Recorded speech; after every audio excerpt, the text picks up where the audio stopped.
سالار اور کماندار چلا چلا کر دونوں لشکر کو جنگ کی تیاری اور صف بندی کا حکم دے رہے تھے، مگر لشکر کے سامنے جو رنگا رنگ کھانے رکھے جا رہے تھے انہیں لشکر چھوڑنے پر آمادہ نہ تھا۔ تبری کی تحریر شاید ہے کہ لشکر سے بڑی بلند آواز اٹھی کہ مسلمانوں کے پہنچنے تک وہ کھانا کھا لیں گے۔ بیشتر سپاہی کھانے میں مصروف ہو گئے۔ خالد رضی اللہ عنہ کی فوج جنگی ترتیب میں بالکل سامنے آ گئی۔ یہ فوج حملے کے لیے بالکل تیار تھی۔ آتش پرستوں اور عیسائیوں میں وہ بھی تھے جو مسلمانوں سے شکست کھا چکے تھے۔ انہوں نے اپنی فوج کو مسلمانوں کی تلواروں اور برچھیوں سے کٹتے دیکھا تھا۔ وہ مسلمانوں کو دیکھ کر ہی ڈر گئے تھے۔ کھانا چھوڑو، ان میں سے کئی ایک نے واویلا بپا کر دیا، ان مسلمانوں کو موقع نہ دو، کاٹ دیں گے، مار دیں گے، تیار ہو جاؤ۔ وہ کھانا چھوڑ کر لڑنے کی تیاری کرنے لگے۔ باقی لشکر اپنے سالاروں اور کمانداروں کا بھی حکم نہیں مان رہا تھا۔ وہ سب بھوک سے مرے جا رہے تھے، لیکن جنہوں نے مسلمانوں کے ہاتھ دیکھے ہوئے تھے ان کی خوف زدہ ہڑبونگ دیکھ کر سارا لشکر کھانا چھوڑ کر اٹھ کھڑا ہوا۔ مدینے کے مجاہدین اور آگے چلے گئے۔ خالد رضی اللہ عنہ انہیں احکام دے رہے تھے۔ دشمن نے ابھی گھوڑے پر زینے کسی تھی اور سارے لشکر کو زرہ پہننی تھی۔ جابان نے مہلت حاصل کرنے کے لیے یہ طریقہ اختیار کیا کہ اس دور کے رواج کے عین مطابق عیسائیوں کے سردار عبد الاسود عجلی کو ذاتی مقابلے کے لیے آگے کر دیے۔ کس میں ہمت ہے جو میرے مقابلے کے لیے آگے آئے؟ عبد الاسود نے اپنے لشکر سے آگے آ کر مسلمانوں کو للکارا، جسے میری تلوار سے کٹ کر مرنے کا شوق ہے وہ آگے آ جائے۔ میں ہوں ولید کا بیٹا۔ خالد رضی اللہ عنہ نے نیام سے تلوار نکال کر بلند کی اور گھوڑے کو ایڑ لگائی۔ میں ہوں جس کی تلوار تجھ جیسوں کے خون کی پیاسی رہتی ہے۔ گھوڑے کی پیٹھ پر اپنا نام پکارا، میں ہوں عبد الاسود عجلی۔ اس نے بلند آواز سے کہا، نام اجلان کا بلند ہوگا۔ خالد رضی اللہ عنہ کا گھوڑا اس کے قریب سے گزر کر آگے جا کر مڑا اور خالد رضی اللہ عنہ نے تلوار تان لی۔ عبد الاسود نے بھی تلوار نکال لی تھی۔ خالد رضی اللہ عنہ نے دوڑتے گھوڑے سے اس پر وار کیا، لیکن یہ وار خطا گیا۔ عبد الاسود نے بھی خالد رضی اللہ عنہ کی طرف گھوڑا دوڑایا اور ایک بار پھر دو سوار آمنے سامنے آئے۔ اب کہ عبد الاسود نے وار کیا، خالد رضی اللہ عنہ نے وار اس طرح روکا کہ ان کی تلوار عبد الاسود کی تلوار کے دستے پر لگی جہاں اس عیسائی سردار کا ہاتھ تھا۔ اس کے اس ہاتھ کی دو انگلیوں کے اوپر کے حصے صاف کٹ گئے۔ تلوار اس کے ہاتھ سے گر پڑی۔ عبد الاسود نے بھاگ کر نکلنے کی بجائے بلند آواز میں کہا کہ اسے برچھی دی جائے۔ اس کے لشکر میں سے ایک آدمی نکلا جس کے ہاتھ میں برچھی تھی۔ وہ دوڑتا ہوا اپنے سردار کی طرف آیا۔ خالد رضی اللہ عنہ نے اس کا رستہ روکنے کے لیے گھوڑے کا رخ اس کی طرف کر دیا۔ وہ آدمی پیادہ تھا۔ اس نے خالد رضی اللہ عنہ سے بچنے کے لیے برچھی اپنے سردار کی طرف پھینکی۔ خالد رضی اللہ عنہ پہنچ گئے تھے اور برچھی آ رہی تھی جسے خالد رضی اللہ عنہ کے سر کے اوپر سے گزرنا تھا۔ عبد الاسود نے برچھی پکڑنے کے لیے دونوں ہاتھ بلند کر رکھے تھے۔ خالد رضی اللہ عنہ نے برچھی کو تلوار ماری۔ برچھی کٹ تو نہ سکی، لیکن ان کا مقصد پورا ہو گیا۔ برچھی راستے میں رک گئی اور گر پڑی۔ خالد رضی اللہ عنہ نے گھوڑے کا رخ عبد الاسود کی طرف کر دیا۔ اب یہ شخص وار سے صرف بچ سکتا تھا، وار کو روکنا اب اس کے بس کی بات نہیں تھی۔ خالد رضی اللہ عنہ نے بغرض تماشا اسے ادھر ادھر بھگایا۔ ابن ولید، خالد رضی اللہ عنہ کے ایک سالار نے بلند آواز سے کہا، اسے ختم کرو، دشمن تیار ہو رہا ہے۔ خالد رضی اللہ عنہ نے گھوڑے کی رفتار تیز کر کے اور اسود کے قریب سے گزرتے تلوار برچھی کی طرح ماری۔ عبد الاسود نے گھوڑے کے ایک پہلو پر جھک کر بچنے کی کوشش کی، لیکن خالد رضی اللہ عنہ کی تلوار اس کے دوسرے پہلو میں اتر گئی۔ عبد الاسود سنبھل گیا، لیکن وہ بھاگا نہیں۔ خالد رضی اللہ عنہ نے اب پیچھے سے آ کر اس پر ایسا وار کیا کہ اس کی گردن اس طرح کٹی کہ سر ڈھلک کر ایک کندھے پر چلا گیا۔ گردن پوری نہیں کٹی تھی۔ ادھر عیسائیوں کا سردار عبد الاسود گھوڑے سے گرا اور دریائے فرات کی طرف سے بے شمار گھوڑوں کے دوڑنے کا شور سنائی دیا۔ گھوڑے سرپٹ دوڑتے آ رہے تھے۔ اس پہلو پر عیسائیوں کا لشکر تھا۔ گھوڑا سواروں کے ہاتھوں میں برچھیاں تھیں۔ گھوڑے عیسائیوں کے لشکر میں جا گھسے اور سواروں کی برچھیوں نے انہیں چھلنی کرنا شروع کر دیا۔ عیسائیوں کی توجہ سامنے مسلمانوں کی طرف تھی۔ وہ مقابلے کے لیے سنبھل نہ سکے۔ میں ہوں حارثہ کا بیٹا مثنیٰ۔ اس شور و غوغا میں سے ایک للکار سنائی دے رہی تھی، ہم بھی تم میں سے ہیں، میں ہوں مثنیٰ بن حارثہ۔ یہ مثنیٰ کا سوار دستہ تھا جسے اس نے خالد رضی اللہ عنہ کو بتا کر لشکر سے الگ کر رکھا تھا۔ وہ چھاپا مار جنگ لڑنے کا ماہر تھا اور اس جنگ میں لڑائی کا یہ طریقہ بے حد ضروری تھا۔ وجہ یہ تھی کہ یہ میدان جنگ بمشکل 2 میل وسیع تھا۔ اس کے دائیں اور بائیں دریا تھے۔ خالد رضی اللہ عنہ نے پہلے ہی کہہ دیا تھا اس میدان میں وہ اپنی مخصوص جنگی چالیں نہیں چل سکیں گے۔ اپنے سالاروں سے انہوں نے کہا تھا کہ آمنے سامنے کی لڑائی میں وہ صرف اس صورت میں کامیاب ہو سکتے ہیں کہ دشمن پر بہت تیز اور شدید حملہ کیا جائے، بلکہ حملہ موج در موج ہو، یعنی ایک دستے دشمن سے ٹکرا کر پیچھے ہٹے اور دوسرا دستہ حملہ کرے۔ خالد رضی اللہ عنہ نے اپنی فوج کو اسی قسم کے حملوں کی ترتیب دے رکھی تھی اور اکثر اس کی مشق کراتے رہتے تھے۔ خالد رضی اللہ عنہ نے حملے کا حکم دے دیا۔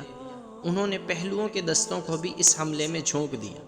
حملے کی پہلی فوج کی قیادت خالد رضی اللہ عنہ نے خود کی۔ پہلوؤں کے سالاروں عاصم اور عدی نے بھی اپنے اپنے دستے کے ساتھ جا کر خود حملہ کیا۔ آتش پرستوں نے جم کر مقابلہ کیا۔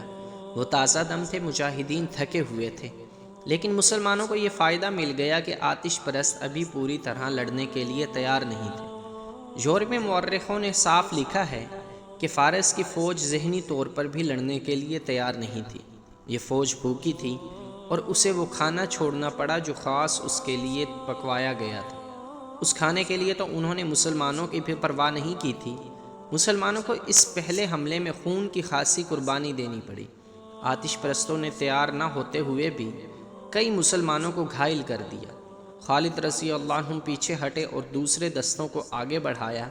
آتش پرستوں کو تعداد کی افراد کا فائدہ حاصل تھا۔ ایک ایک مجاہدین کا مقابلہ 4 5 آتش پرستوں اور عیسائیوں سے تھا۔ دشمن کو اس فائدے سے محروم کرنے کے لیے مثنیٰ کا سوار دستہ سر دھڑ کی بازی لگائے ہوئے تھا۔ اس نے سواروں کو متعدد ٹولیوں میں تقسیم کر دیا تھا۔ یہ ٹولیاں باری باری گھوڑے سرپٹ دوڑاتی بگولوں کی طرح کبھی پہلو سے کبھی عقب سے آتی اور کفار کے کئی آدمیوں کو برچھیوں سے کاٹتی گزر جاتی۔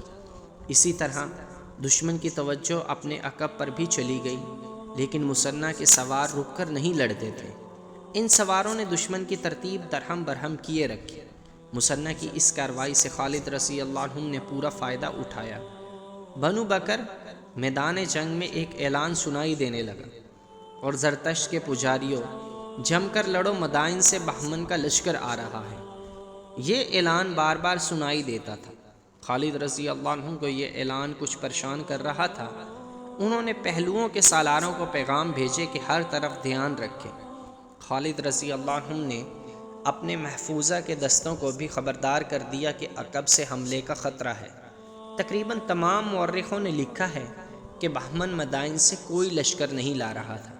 کسی نے یہ نہیں لکھا کہ وہ جابان کی مدد کے لیے کیوں نہیں پہنچ سکا تھا۔ ایک مورخ یاقوت نے لکھا ہے کہ بہمن اپنے لشکر میں شامل ہونے کے لیے واپس آ رہا تھا۔ راستے میں اسے لڑائی سے بھاگے ہوئے کچھ سپاہی مل گئے، جنہوں نے اسے الیس کی جنگ کا حال سنایا۔ جزویہ آگے آنے کی بجائے وہیں روک گیا۔ اس کا مقصد یہ تھا کہ شکست اس کے کھاتے میں نہ لکھی جائے۔ بہرحال اس اعلان نے کہ میدان سے جزویہ فوج لا رہا ہے، مسلمانوں میں نئی روح پھونک ڈالی۔ خالد رضی اللہ عنہ نے اعلان کیا کہ مدائن کے لشکر کے پہنچنے سے پہلے اس لشکر کا صفایا کر دو، لیکن آتش پرست اور عیسائی چٹانوں کی طرح ڈٹے ہوئے تھے۔ خالد رضی اللہ عنہ دعا تو کرتے ہی تھے، لیکن یہ پہلا موقع تھا کہ خالد رضی اللہ عنہ گھوڑے سے اترے، زمین پر گھٹنے ٹیکے اور ہاتھ بلند کر کے دعا کی، خدائے ذوالجلال ہمت عطا فرما کہ ہم اس لشکر کو نیچا دکھا سکے۔ میں عہد کرتا ہوں کہ میں تیرے دین کے دشمنوں کے خون کا دریا بہا دوں گا۔ اب کہ خالد رضی اللہ عنہ نے نئے جوش و خروش سے حملے کروائے، پہلوؤں کے دونوں سالاروں نے دشمن کو نیم دائرے میں لے لیا۔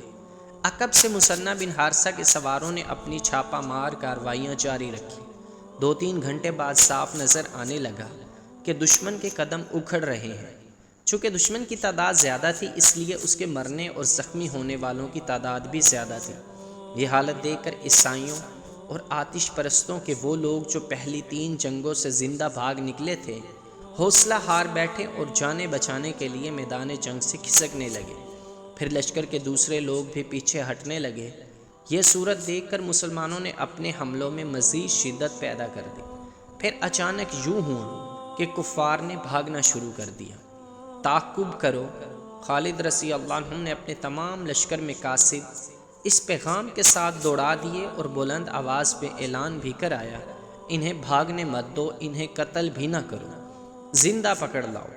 اس اعلان کا کفار پر ایک اثر تو یہ ہوا کہ انہوں نے بھاگنے کی بجائے ہتھیار ڈالنے شروع کر دیے۔ بعض نے خوف زدہ ہو کر بھاگ اٹھنا بہتر سمجھا۔ مثنیٰ کے سواروں نے انہیں گھیر گھیر کر پیچھے لانا شروع کر دیا۔ جنگ ختم ہو چکی تھی۔ میدان جنگ لاشوں اور تڑپتے اور بے ہوش زخمیوں سے اٹھا پڑا تھا۔ ایک طرف وہ کھانا محفوظ پڑا تھا جو دشمن کے لشکر کے لیے تیار کیا گیا تھا۔ خالد رضی اللہ عنہ کے حکم سے مجاہدین کھانے پر بیٹھ گئے۔ جو سپاہی بھاگنے والوں کو پکڑ پکڑ کر لا رہے تھے وہ بھی کھانا کھانے لگے۔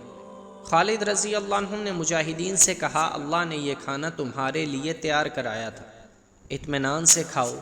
مسلمان مختلف کھانے دیکھ دیکھ کر حیران ہو رہے تھے۔ انہوں نے ایسے کھانے پہلے کبھی نہیں دیکھے تھے۔ وہ جو کی روٹی، اونٹنی کا دودھ اور کھجوریں کھانے والے لوگ تھے۔ مورخوں نے لکھا ہے کہ دشمن کے جن آدمیوں کو زندہ پکڑ کر لایا جا رہا تھا انہیں خالد رضی اللہ عنہ کے حکم سے خصیف کے کنارے لے جاتے اور ان کے سر اس طرح کاٹ دیے جاتے کہ سر دریا میں گرتے تھے۔ ان کے دھڑ اس طرح کنارے پر پھینکے جاتے کہ ان کا خون دریا میں جاتا تھا۔ اس طرح قتل ہونے والے کی تعداد ہزاروں کے حساب سے تھی۔ غیر مسلم مورخوں اور مبصروں نے خالد رضی اللہ عنہ کے اس حکم کو ظالمانہ فعل کہا، لیکن خالد رضی اللہ عنہ کہتے ہیں کہ انہوں نے خدا سے عہد کیا تھا کہ وہ کفار کے خون کا دریا بہا دیں گے۔ دریا کے اوپر بند بندھا ہوا تھا جس نے دریا کا پانی روکا ہوا تھا، اس لیے خون دریا میں جمتا جا رہا تھا۔ کسی نے خالد رضی اللہ عنہ کو مشورہ دیا کہ خون کا دریا صرف اس صورت میں بہے گا کہ بند کھول دیا جائے۔ چنانچہ بند کھول دیا گیا۔ جب اتنا زیادہ خون پانی میں ملا تو پانی سرخ ہو گیا اور خون کا دریا بہنے لگا، اسی لیے تاریخ میں اس دریا کو دریائے خون لکھا گیا ہے۔ بعض مورخوں نے لکھا ہے کہ خالد رضی اللہ عنہ نے بچ نکلنے والوں اور ہتھیار ڈالنے والوں کا قتل عام اس لیے کرایا تھا کہ یہ سپاہی ایک جنگ سے بھاگ کر اگلی جنگ میں پھر سامنے آ جاتے تھے۔ اس کا علاج خالد رضی اللہ عنہ نے یہ سوچا کہ دشمن کے کسی ایک بھی سپاہی کو زندہ نہ رہنے دیا جائے۔